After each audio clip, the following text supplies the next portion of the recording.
Hi, this is Jim from Safety Wars. Before we start the program, I want to make sure everyone understands that we often talk about OSHA and EPA citations, along with some other regulatory actions from other agencies, legal cases, and criminal activity. Everyone is innocent until proven guilty in a court of law. Proposed fines are exactly that, and they are often litigated, reduced, or vacated. We use available public records, news accounts, and press releases. We cannot warranty or guarantee the details of any of the stories we share, since we are not directly involved with these stories, at least not most of the time. Enjoy the show. This show is brought to you by Safety FM. And hello. It's Wednesday, May 20th, 2026. Welcome to Safety Wars. I am your all-around great guy, Jim Poesl. So what are we talking about? You know what? I should start with the, little talk and monologue, maybe go to the back. I don't know. Works one way, works the other way. How did you like our interview yesterday? I tell you what, really good with Jen Coffey. Just refer back to yesterday's program on there. I think, and she was a little bit surprised that I had a personal connection to that area. I really don't share that connection with a lot of people, and as always, like and share these programs. Tell you what, and I do mean it. I mean, I'm very happy, even though no, there's a lot of people out there. Hey, you've had your disagreements with her and blah blah blah. Well, yeah, come on, not allowed to have a disagreement with someone. I don't hate people. I don't go around hating people. We don't do that on Safety Wars, right? We only hate people who I don't want to use the word hate. Hate is a strong word, not the word we're looking for. We're supposed to love our enemies. Not saying that there's a lot of enemies out there. Oh, am I digging my hole? No. We're supposed to love our enemies, right? One thing that irks me is a lot of what I've had to go through recently, where, you have people who don't do their research. Every time I have to deal with somebody, let this be fair warning. What do? I go on their LinkedIn profile. I go on their LinkedIn profile. Oh, I have to meet with so-and-so tomorrow. I go on their LinkedIn profile. What do they do? What are their interests? What's their opinion on safety? Because I am being paid pretty well, usually, to help companies manage their safety issues. So I want to find out all I can about the person I have to deal with. And fortunately, unfortunately, things are on social media. I just wish people would do that sometime with us here, because this is essentially what happens. You write a safety report, you write an accident report, mishap report, whatever we're calling them nowadays. And what happens? What happens is you still get the reviewer on the other end. Perhaps that reviewer is right out of school. Perhaps that reviewer has been in the industry for 35 years, and anything in between that. And it's easy. The employee got hurt because the employee wasn't doing what they were supposed to. And no matter how you try to frame it, and I use that word guardedly, however you try to frame it, that's what it always comes down to. X, Y, and Z employee was doing X, Y, and Z. And then you put the 5 Ys on there, and the 5 Ys never includes anybody other than the employee did something. This is always what it is. The employee did something wrong. The employee didn't follow a procedure. An employee made a procedure that didn't make any sense. And that 9 times out of 10, regardless of when they say, oh, well, we're not out here to blame the employee. We want to fix the system, and you have to identify what the gaps are in the system. Well, first and foremost, as some people on this network have, the Safety FM network, right? The plans work exactly the way that they're supposed to. There is no failure of a plan. They work exactly the way they're supposed to. Now, that could be a plan as the black line, blue line, where the plan is, real tight, or the blue line, work is done, where we have a plan here. All right, now we're going to go and we're going to do whatever the hell we want. And that's a plan too. So the plan works no matter what. Plan works as intended, usually. But explain to me what you're getting out of this. Right? With the principles of HOP, blame fixes nothing. Explain to me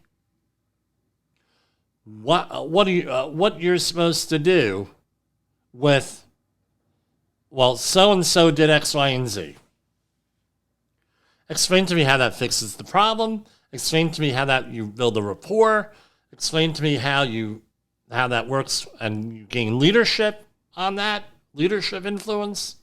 Explain to me, unless you're working with a real, like somebody I know working in an oil refinery in New Jersey, where he said, I get paid, I have to go up to my boss, and I have to tell him once a week how many people I threw off the project for not working safe or doing something wrong. You work for someone like that, not too much you can do about it. So what's our job as safety professionals? It's to protect the worker, to protect the company, to protect liabilities. Someone gets hurt, it's to protect the worker, making sure the worker gets prompt and appropriate treatment. Prompt meaning as quick as possible, appropriate meaning that you're not going to send someone to the hospital and call 911 so you get a scratch and, they're going to call 911. All right, we're going to call 911. No, you manages as first aid case, so you go to urgent care. It's a real bad boo-boo, put it in the big book of boo-boos, and you're good. Going and being antagonistic towards the worker, towards companies, subcontractors, and all this does not really, you're not building a rapport. You're not helping things. You're causing antagonism, because you know what happens? I get people out on the job saying, man, you're not like any other safety guy. The last job we were on, holy crap. You wouldn't believe what this was. So, for example, a minor problem. When you're doing fall protection inspections, let's say ladder inspections, the new Werner checklist that they've came out with fairly recent in the new safety world is a year ago or more, now or less or more, right?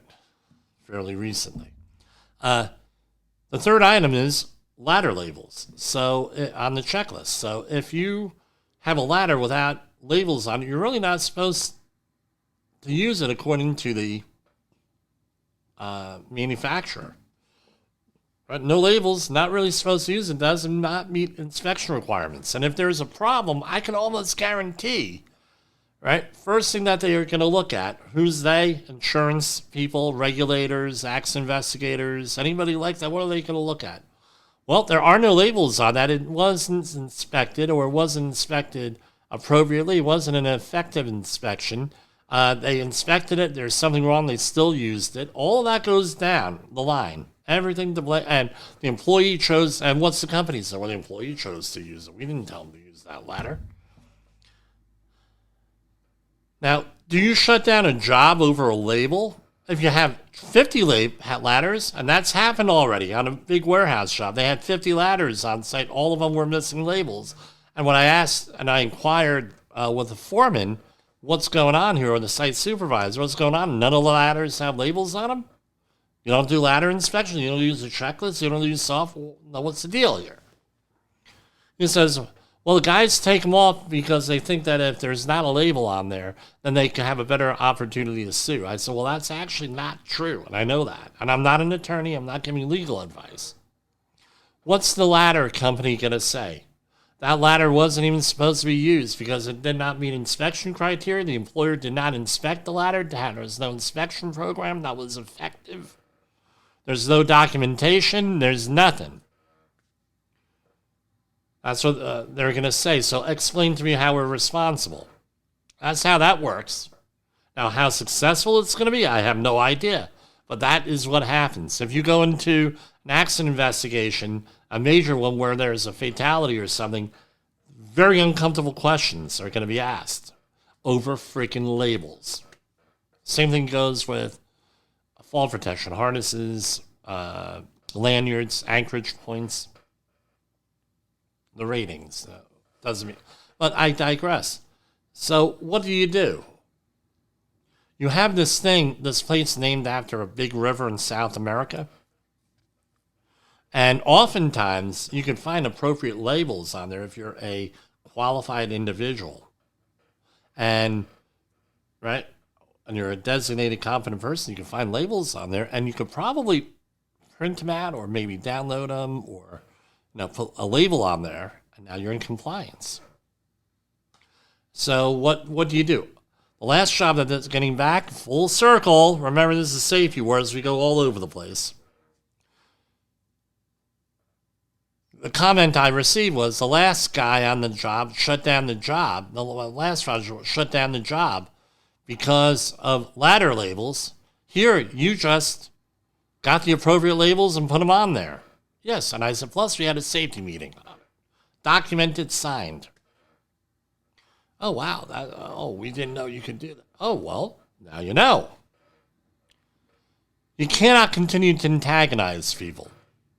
You cannot continue to intimidate people. It's very difficult. Look at what happened with the COVID situation. People felt antagonized. People felt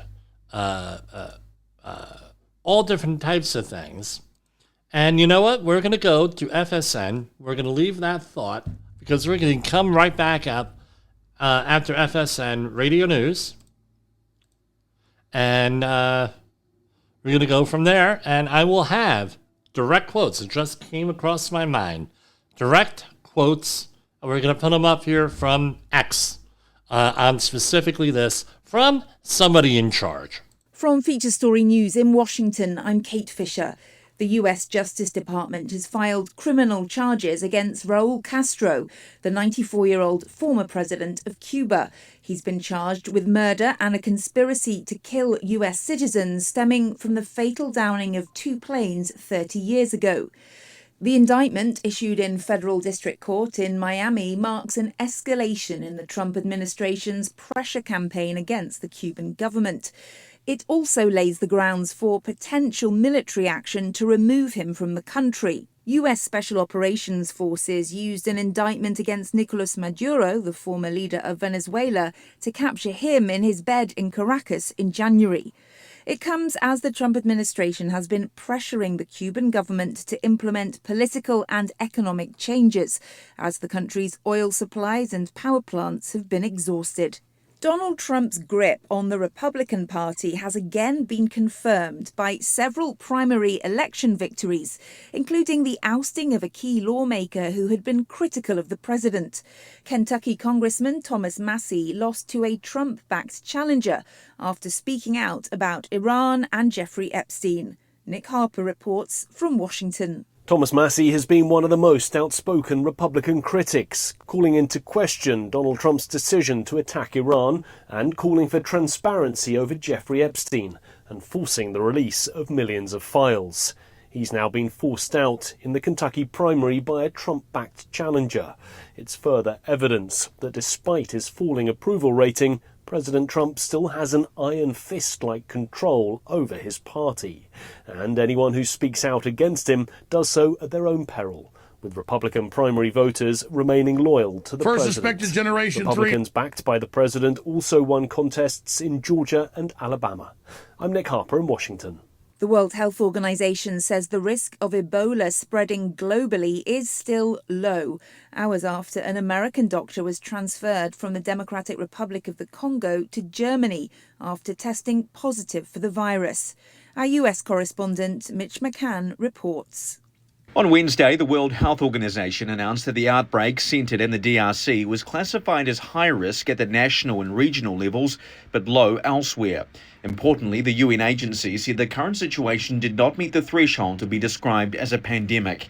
So far, 51 cases have been confirmed in the DRC, including American doctor Peter Stafford, who was exposed to the virus inside a hospital where he'd worked since 2023. On social media, US Secretary of State Marco Rubio wrote, "Thank you to Chancellor Merz and our friends in Germany for their swift assistance in caring for Americans affected by the Ebola outbreak."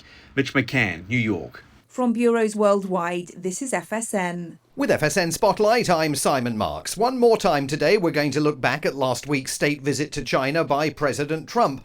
What was it all about? Rana Mitter thinks he knows. He's with the Harvard Kennedy School and the author of China's Good War, How World War II is Shaping a New Nationalism. President Trump doesn't seem to be looking for any kind of existential clash between China and the United States. For instance, the language that you heard at the beginning of the Biden administration, perhaps not so much by the end, about having a league of democracies versus, autocracies, that's not at all the kind of language that we put forward. It is very clear that the Trump doctrine is very much fixated on dealing with the trade deficit specifically, but it really does concentrate in that area.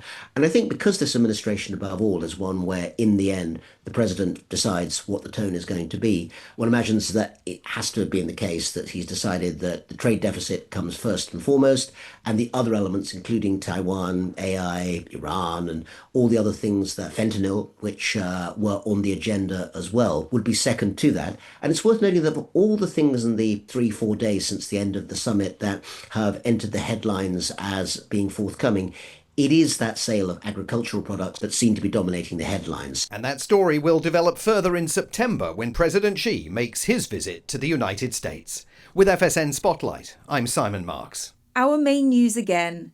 The US Justice Department has filed criminal charges against Raul Castro, the 94-year-old former president of Cuba. Donald Trump's grip on the Republican Party has again been confirmed by several primary election victories, including the ousting of a key lawmaker who'd been critical of the president. And the World Health Organization says the risk of Ebola spreading globally is still low. And that's the latest feature story news. Kate Fisher reporting. Thank you, Kate. Okay. Haven't been able to find that. But basically, this is what happened here. I often get mixed up, sometimes, with, here it is. Hold on. With Alex Jones, right? We're affiliated with. I remember when he was going through all of his legal issues. He hasn't stopped going through 8 legal issues. I got a phone call from somebody. Oh, well, you're affiliated with Alex Jones, aren't you? Blah, blah, blah. No, I'm not in any way, but anyway.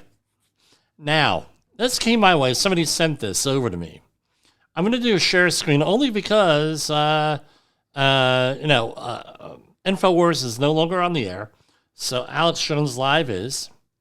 And this is basically, they sent this over here. So I have Tedros, I'm going to share this here, right? Here we go. He sent, this is Tedros Adhanom Ghebreyesus. All right. Right. So he is with the head, he's the Director General of the World Health Organization. All right. With that. Now, hold on one second. Of course, right when I need to, hang on. I have to hit pause. Okay, I'm sorry about that. Thank God for pause, right? We got, again, I'm on, we got people calling here all the time that know that I'm on the air. So, all right. So here it is. This is from, this is Tedros, Director General of the World Health Organizations, and retweets are not endorsements. Okay, great. Dear Alex, right? So like I said, this was sent on over to me, but I believe that we're finally making some headway here where to have one of these people admit this openly, there was only one other guy last June of 2025 that actually admitted this over with the communications. So this is what this guy said on his tweet, and I am sharing this here because it's that important. Dear Alex at Real Alex Jones, I have seen your claim that hantavirus is COVID 2.0. I want to respond to you sincerely with an open heart. Okay. Seems like a stand-up guy to me when I hear stuff like that. Sounds like a stand-up guy. All right. Now, I understand where this fear comes from. COVID-19 scarred us all. It took loved ones, disrupted lives, and shook our trust in the institutions meant to protect us. That pain is real, and I do not dismiss it. I tell you what, stand-up guy so far, right? Really is. I mean, to have people actually admit that and how they offended people, how they did it, I mean, that's like an olive branch. It's actually a really good thing with that. All right? But Alex, the facts today tell a different story. There's no rollout and no hype. As of today, there are only 10 confirmed cases globally. Note that this was earlier in the week. In reality, it's like 41 now under observation. And I don't know about confirmed cases, but it was 41. And they're going to be in quarantine at least to the end of May.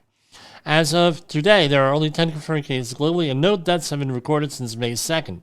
And all the deaths are linked to the outbreak on the MV Honduras cruise ship. Hence, the WHO's assessment remains that the risk for the global population is low. I kindly ask you, Alex, to consider the weight that words carry. All right. So, sounds good. And of course, with that, and then you have the normal comments here.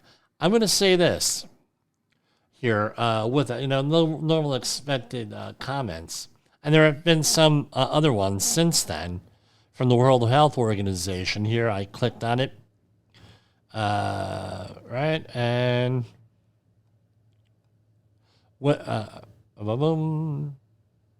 and there are a lot of stuff on here with right, and they're really worried about Ebola and everything else. So. Stand-up guy, to put that out there, he gave his reasoning, and guess what? I think someone might have learned something on how to communicate with people with this. That's my thinking on that. Now, as usual, Alex Jones disagrees with that and criticizes him. However, he did point out that, hey, this guy... it's nice for them to actually, call,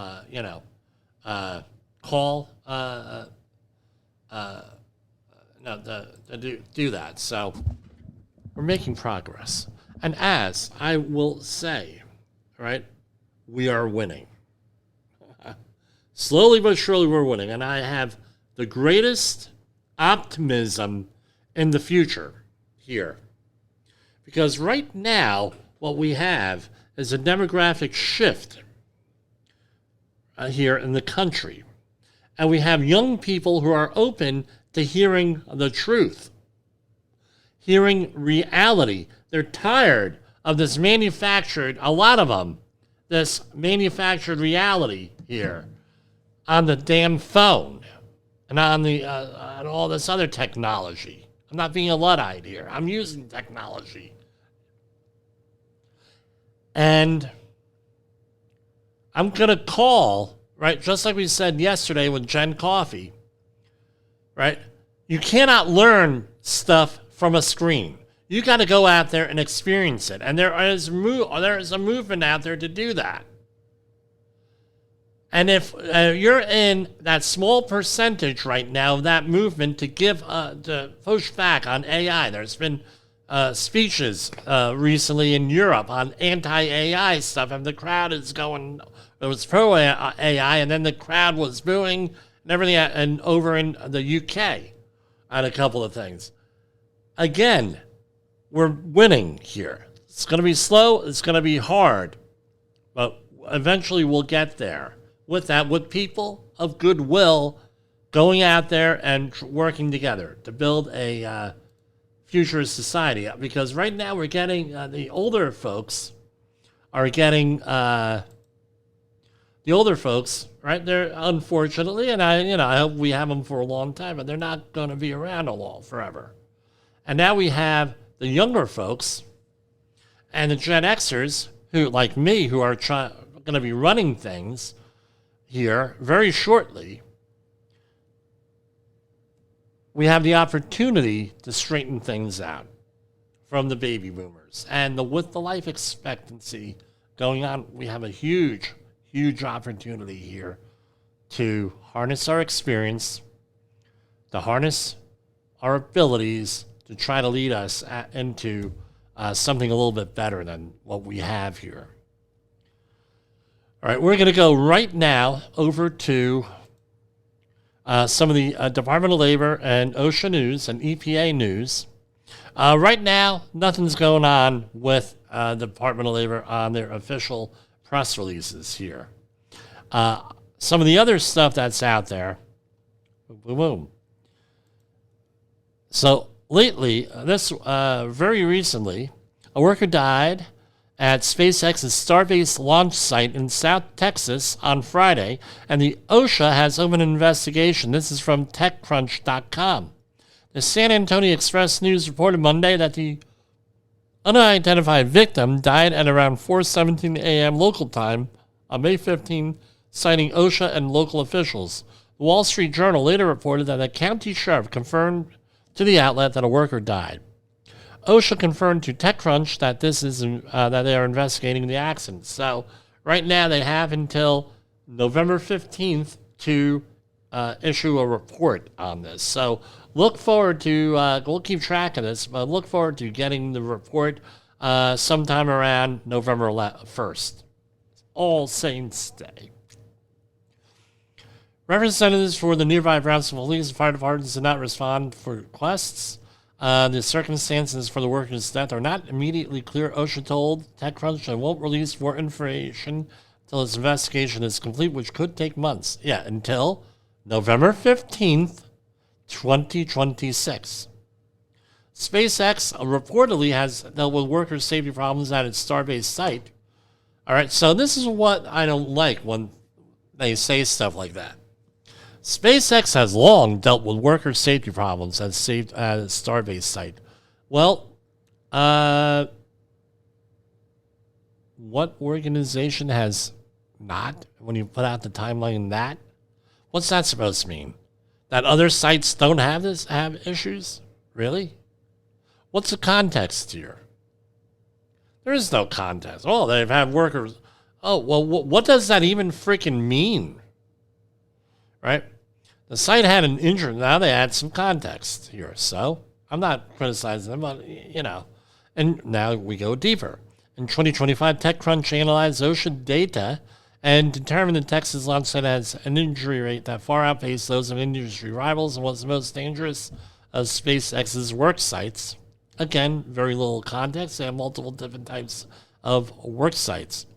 In 2023, Reuters' investigation uncovered dozens of previously unreported injuries and a worker death in 2014 SpaceX's McGregor, Texas test site. Okay, in January, OSHA hit SpaceX with 7 serious safety violations for, among other things, not properly inspecting a crane before it collapsed at Starbase last June. The safety agency dealt with SpaceX the maximum financial penalty on 6 of those 7 violations. And going on and on and on. I think we covered that, and the report was by TechCrunch by Sean O'Kane. I mean, yes, I read pretty much the whole article here. But again, context. What exactly happened here with this? They didn't give us any information, basically, with this. That's why you have us here. Okay. And go to the next story. OSHA investigates pest control issue at a Gettysburg hospital. And this is, right? The OSHA is investigating an environmental services and pest control issue at Gettysburg Hospital, according to the U.S. Department of Labor. A spokesman for the health system said the issue was isolated to a small space in the building and not a patient area. Right? So, okay, great on that.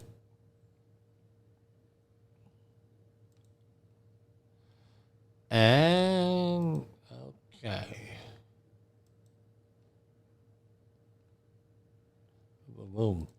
Here we have OSHA ends open fire standard for the marine terminals. I think we mentioned this today. It's hitting that we mentioned this about a month ago. In a final rule published on April 28th, OSHA says that when it initially promulgated the marine terminal standard in 1983, affected employees made open fires in drums or similar containers to stay warm when they are exposed to the elements. The agency points out this practice is no longer typical and believes that it is not likely to become prevalent again. In absence of OSHA prohibition. So here's the thing. If they did not, right here we have the final rule. If they did not cite it, it does not mean it doesn't exist. Right? So here is the final rule. Executive, the OSHA has determined that its standard no longer does it. So I was reading it from another source, and the thing is, they only read the first article. Deregulatory action per 141.92, unleashing prosperity through deregulation.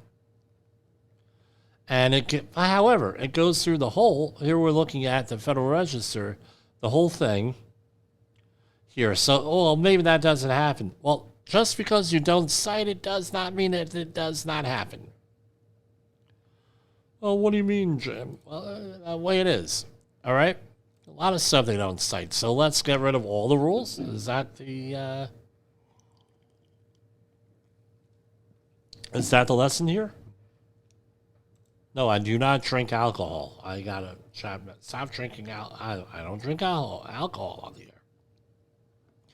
Deadly Skyline. So there was an annual report on construction fatalities in New York State put out by NYCOSH, New York Committee for Occupational Safety and Health.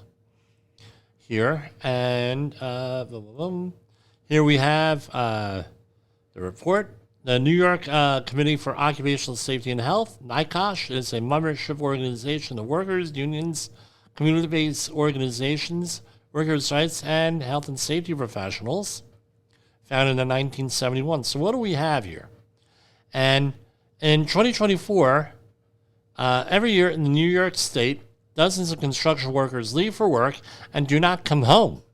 In 2024, that number was 55. Behind each fatality is often preventable failures, like a work site where cutting corners was permitted or ignored, a scaffold erected without proper bracing, a worker never told, in a language they understood, that they had the right to refuse dangerous work. These deaths often do not happen randomly. Immigrant workers at non-union job sites and in an enforcement environment where inspections are down, fear of reporting among workers is up and fines are declining. The Deadly Skyline report aims to document the full scope of this crisis and makes the case for stronger protections. So, again, with all the stuff going on here, they go through their methodology. So here are the summary of findings. Number 1, New York City's construction fatality numbers decreased but remain elevated. 19 died in New York City in 2024 compared to 30 in 23 and 24 in 22. Guess what? I don't think that's really, again, that's good for anywhere from 5 to 11 workers that didn't die. That's good. But I really don't think that that's a statistically significant amount here for the amount of hours or anything else. It's good. Right direction. Don't think that's enough. It should be 0. All right. New York State's construction industry saw reduced fatality numbers but remained highly dangerous for workers in 2024. The number of construction workers who died in New York State decreased from 74 workers to 55 workers in 2024. Construction fatality rates decreased in New York City and state. Latinx By the way, I'm actually shocked that they're actually using the word Latinx. Well, what do you mean, Jim? What do you mean? Well, I'm shocked because I thought that was offensive to a lot of people. Right? Latinx workers make up a disproportionately high percentage of worker fatalities in New York. An estimated 18.6% of the state workers are Latinx, and in 2024, 25.8% of total worker fatalities. Non-union job sites remained especially dangerous for workers. 81% of the construction workers who died were non-union. OSHA construction fines for fatality cases decreased. Again, we were still working with the Biden administration. Let's not forget about that. Trump administration came in 2025. So this is the Biden administration here. I'll point that out because why do we point that out? Why, Jim? Why do you do that? Real simple reason why we do that. Why I point it out. There's this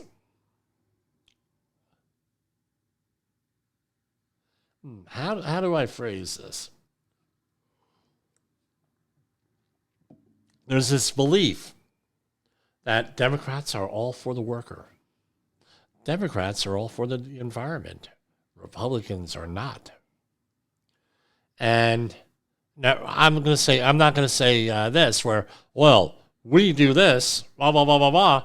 And then what's the implication? Everybody else, we do this, or we're good, nobody else does, and they're bad. That's the implication. We're not saying that.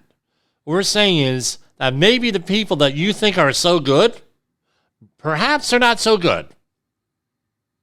I don't know. I don't know how else to say it. Get the digitalis out, as somebody else used to say on the radio in New York. Right? The people who you think are all wonderful and good may not be so wonderful and good. Maybe politics has strange bedfellows.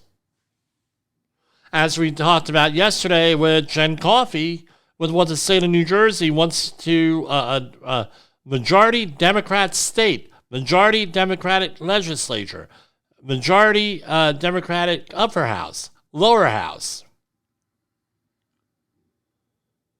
Democratic governor wants to cut, and it's not only that program, there are hundreds of other programs to balance the budget.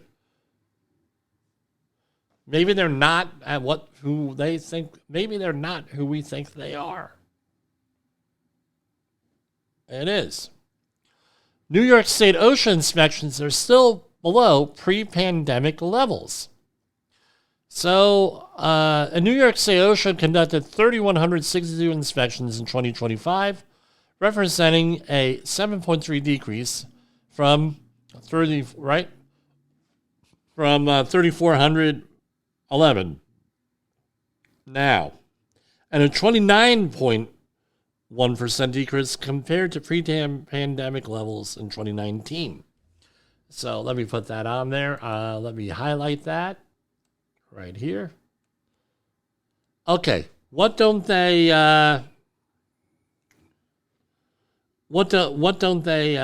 say here? What they were for all the years, right? This is a summary here. Number one. Number two is that again, if they were going down for all those years, you had a Democrat administration in since 2021. 2022, 2023, 2024, 4 years. Why was that? And you had a Democratic legislature and a Democrat for governor in New York. And you also had a Democrat mayor in New York City. Why is that? And don't believe me, the Republicans I have a lot to say about too. OSHA continued to issue little public information. Yes, I have said that. Here, so with the new administration, there's been a lot less press release. That is 100% accurate with that. True statement. OSHA press release activity from the New York State region has fluctuated in recent years, with a notable decline during the early pandemic period and only a partial recovery since then. In 2019, OSHA issued 21 press releases reflecting higher enforcement visibility prior to the pandemic. This number dropped sharply in 2020 to 14, and in 2025, OSHA issued just 3 press releases, lowest number of press releases. Yes, it's for New York, not nationwide, because we read them every day here, almost every day when they issue them. OSHA violations coincide with construction worker fatalities. That violations do not prevent contractors from receiving government subsidies. That's okay. Can't really argue with that one. Depending on, right? That should be easy enough to check out on there.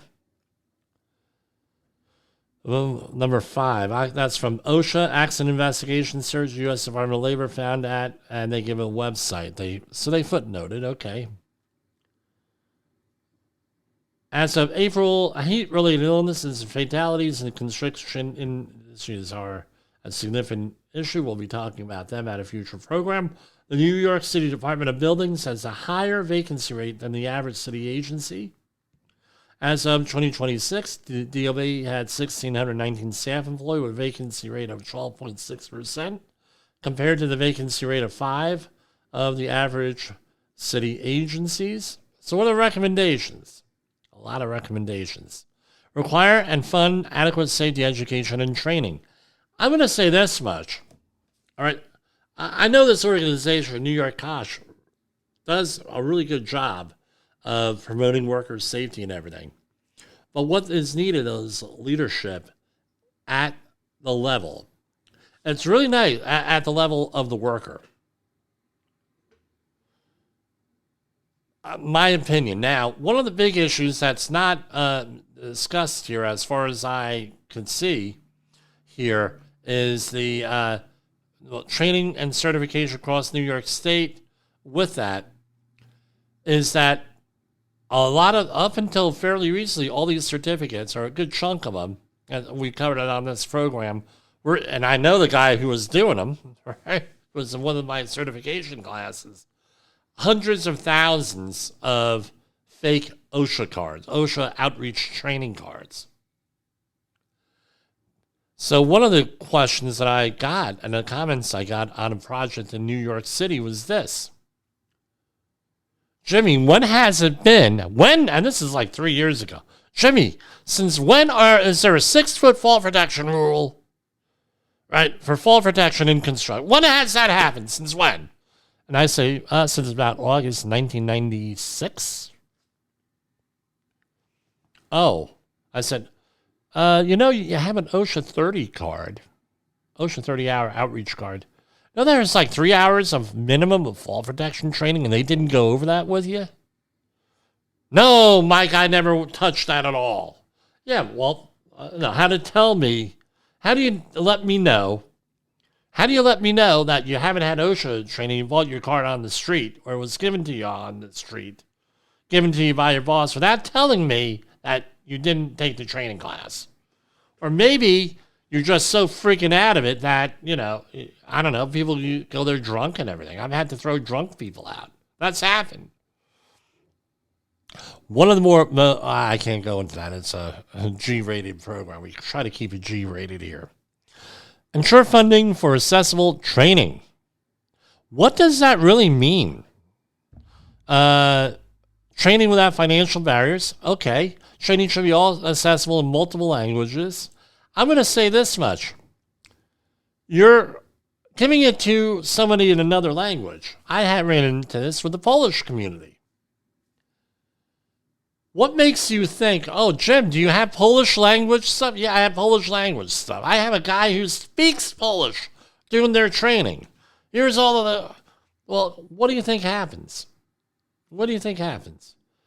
You're giving them training material in the language that they speak, but can they read their language? Because guess what? They may be illiterate in their own language.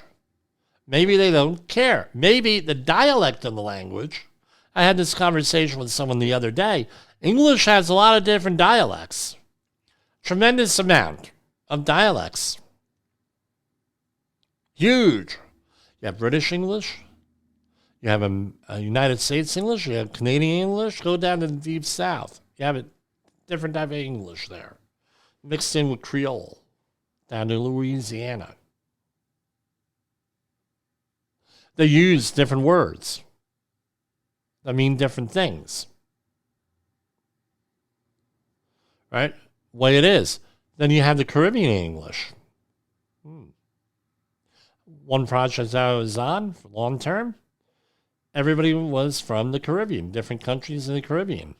They spoke Caribbean English. They could speak the King's English now. We used to say Queen's English. We can't really say that. The King's English, they speak. But however, amongst each other, they use Caribbean English. And what do you think I had to learn? I had to learn Caribbean English. And I had to get training materials in Caribbean English to prove a point. Well, we don't understand, Jim. No problem. I'll give you your safety meeting in Caribbean English. You start reading, oh, you're insulting us. I'm not insulting you. You said to me, you do not understand English. You only understand Caribbean English. Now, all of a sudden, you will only speak Caribbean English to me. Now, all of a sudden, you're speaking the King's English. Which one is it? The same thing happened when I was dealing with Polish workers. Jim, he doesn't understand Polish. And then there's a problem, especially with a paycheck. What do you think happens? I'm wearing my Polish shirt today, by the way. My Polish safety wars shirt, white and red. There's a problem with the paycheck. All of a sudden, everybody could speak English. It's incredible. Better than the Rosetta Stone software. So what's my point on here? Education, I could give you education and training. That doesn't mean anything. No, because who does not get the training and who does not get, right? Two people normally. Number one is the procurement person, the person in charge of buying equipment. Number two is the bidder, the person who bid the job. I should say three people. And the third is the supervisor, the manager. Are they actually enforcing that training, what you learned? Is there an incentive not to follow the training and to ignore it? So what do they say? Extend and defend protective legislation, preserve the scaffold safety law, enforce Carlos's law to penalize criminal contractors. With that, right? And I believe there are criminal things with that also, with some of that. Expand regulations, monitoring, and enforcement. District attorneys across New York State must follow an example set by Manhattan and Brooklyn by holding contractors criminally accountable when their actions lead to worker deaths. No argument there. Now I'm going to say do that with the government, too, with government workers. Remove sovereign immunity. Do that to them. Perhaps if we remove sovereign immunity, perhaps some government workers wouldn't make the decisions that they make when it comes to worker health and safety. Suspend or revoke licenses for criminal contractor. Protect OSHA. Well, there's a report that the OSHA budget is being reduced. This is one for past the Temp Act. As this report details, temperatures more than 80 degrees Fahrenheit. So that is for New York to have the Temp Act for temperature. Increase funding to the DOB in New York City. Reform subsidy procurement and promote responsible contracting. Right, ties subsidies to worker protections, and that means OSHA outreach training, protect Latinx and immigrant workers, address disparities in workplace fatalities. Latinx, and again, I'm going to say, my understanding is a lot of people find that word very offensive, but however it's written right here, I would encourage them to change that word. It's sort of like using some of the older words for African Americans, not acceptable. You know, this pattern, at least that's what I'm told by some Latino workers. This pattern is driven by dangerous job assignments, inadequate protections, and weak enforcement. At the same time, Latinx workers make up a growing share of New York's workforce. I'm going to say this much: a lot of them are paid as independent contractors or under the table. So therefore, they do not have, the companies feel that they meet those requirements and OSHA doesn't apply. But as I point out on this program, the minute that you, right, let me switch back to camera, right? The minute that you go out and you tell people to show up to work at a certain time, hey, the job starts at 7, they're no longer an independent contractor. Most likely. I'm not an attorney. I'm just telling you what this was. I've been through this already with a contractor who said he didn't have to comply with OSHA regulations because everybody's an independent contractor. And somebody lost an eye, and insurance got involved, state got involved, and they said, Mr. Poesl, did you explain to your client that all of this stuff? Yeah, I did. The client has made a decision on that. I'm not working directly for the client. I'm a consultant. And here, I tell you what, this is actually a very... Now, again, do I have some criticisms on some of this stuff? It goes into here a little bit deeper here. So here you have construction fatalities in 2015, all right, and 2024, up and down. We had asked that question. This is from Bureau of Labor Statistics up to 2024. So things are up. Things are pretty level for the most part when you look at the graph here. Percentage of construction worker fatalities among all workers, right? So you have the U.S. is at 25, right? A little bit over 20. New York State, a little bit over 25. New York City over 30. Percentage of construction worker fatalities among all worker fatalities. Stuff here with the heat standard. I mean, they've done their homework. I have to compliment them. Now, what's the value of these reports here with this? All right, it says ocean construction fines or construction fatalities have continued to decrease. And again, this is up to 2024. So here we have 2021. New administration comes in, and now 2024, it went slowly down on OSHA fines. Again, so what's my thing? Maybe the people that we put in power who campaign on a lot of this stuff, maybe they're not serious. Maybe they have no intention of carrying out any of this stuff. Number one. Number two is that the idea is that we have to educate and encourage the worker to assess their right to a safe and healthful workplace. That's all that I'm saying, folks. And I did not run any commercials tonight. I'm going to say this. If you want to work with us, and I encourage you to try to work with us, give us a call, 845-269-5772 or jim@safetywars.com. We're a full-service environmental health and safety consulting firm.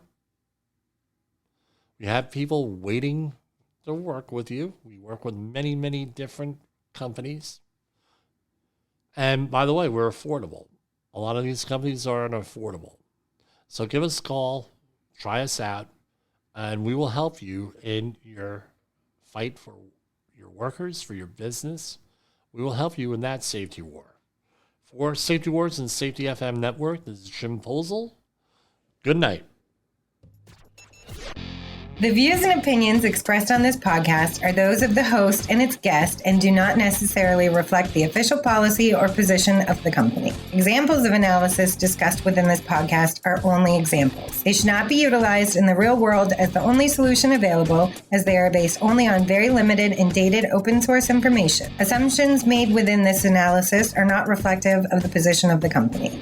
No part of this podcast may be reproduced, stored in a retrieval system, or transmitted in any form or by any means, mechanical, electronic, recording, or otherwise, without prior written permission of the creator of the podcast, Jay Allen.